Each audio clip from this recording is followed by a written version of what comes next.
Today's going to be a cool one. Not sure how I'm going to edit the video, but it's going to be a long one. So we're doing the Clent route, which is normally about 20 mile, and then on top of that we're going to do the Kinver Edge route, which is normally about 15 to 16 mile.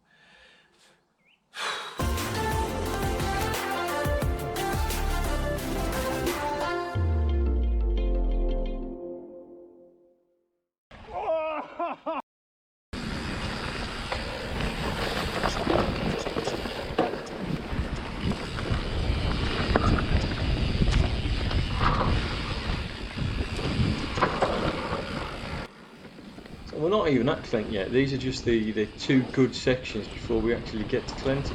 Epic, tight and twisty, and the mill downhill. Fantastic trails.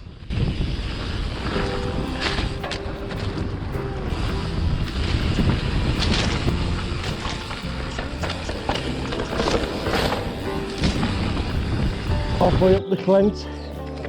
Oh, on for the epic one today.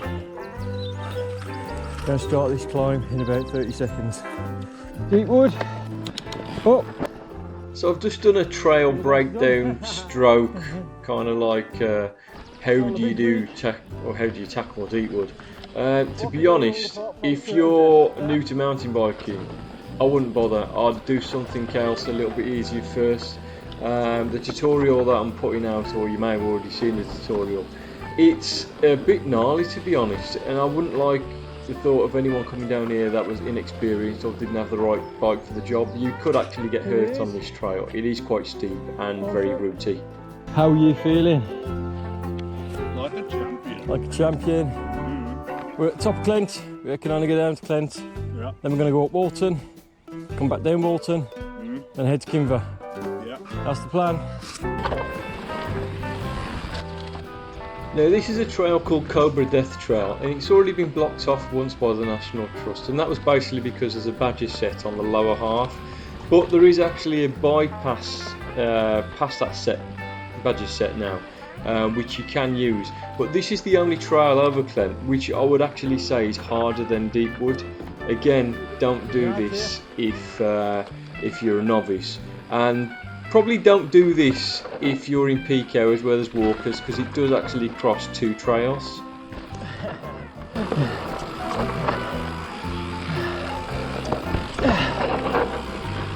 Where are we then? Walton. Top of Walton, made the climb, and we're going to go down there, Guinness. Ye old off camber one. This trail is definitely my Achilles heel. Guinness, there's nothing really technical and nothing really difficult about it, apart from the one section. If you go too quick, it's hit and miss whether or not the off-camber mulch is actually going to hold your tyres. And probably 50% of the time you find me sliding off this section. Oh, I hit a tree. Oh, it's still beautiful.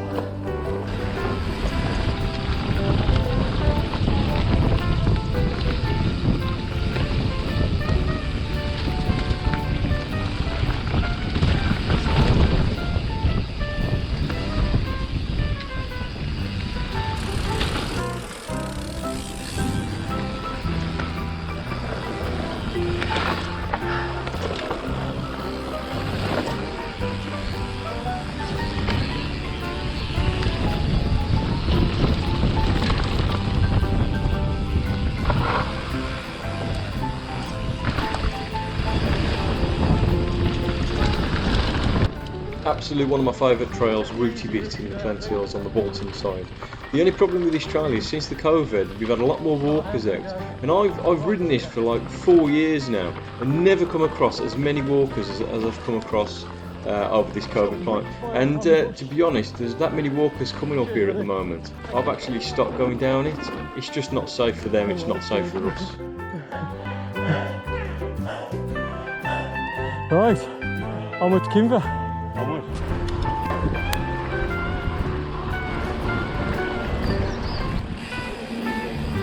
And it's at this point where we're both feeling the pressure of the distance. Nice little downhill section, quite cool. Going through the middle. I just hope they haven't put any sticks in the way. Nope. At this point we were absolutely exhausted. I think neither one of us anticipated how hard and difficult this was going to be. Not only did we do the mileage, which was 36 miles, but obviously added into that with the downhill runs, so all the climbing, which we probably did nearly 4,000 feet of elevation in the day. Probably 4 hours. It was tough. Nothing that I really wanted to be doing again anytime soon, but maybe in the future. I'm just eating dust here.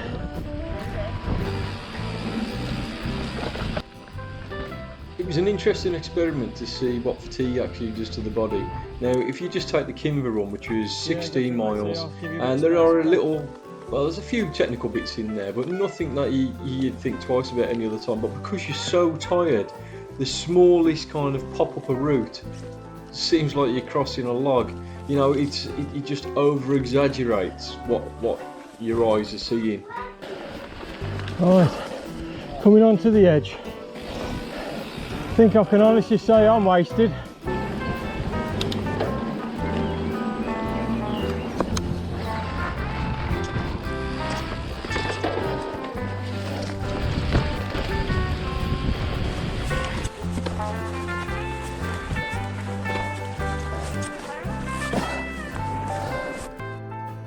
Again, a perfect example of something that we do every single time without much of a fuss. You know, you get to the top of this hill and you'd be panting and breathing out, but you'd never have to stop. And for Ben to stop on a hill, that's unheard of. At this point, all I had to say was, thank goodness Ben met some friends coming to the top of Kimber. I needed a rest. Even just that 5 minutes of rest allows the lactic acid to die down a little bit, so Toasted. Oh, toasted.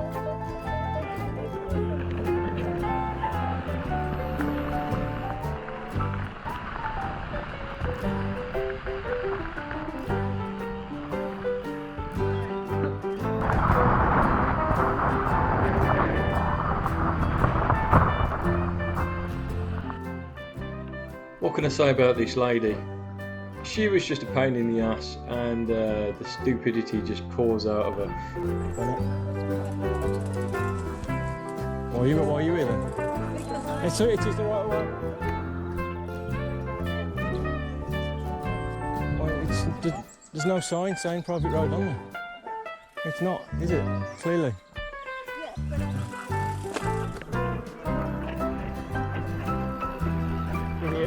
Basically, she was trying to stop us from coming down a trail that she was walking on. She didn't want us there, clearly. It was complete right away.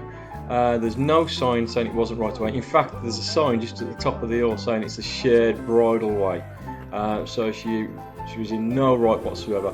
If it was a private road, it'd be a lock gate. There's a swing gate for people to walk up onto this road that we're coming up onto now. Video circulating at the moment where those two elderly ladies are throwing twigs on the right of way. This was our epic ride, and I hope you really enjoyed it. Apart from the fact that I was moaning about walkers at the end, but it was awesome. We were knackered for about 3 days after this.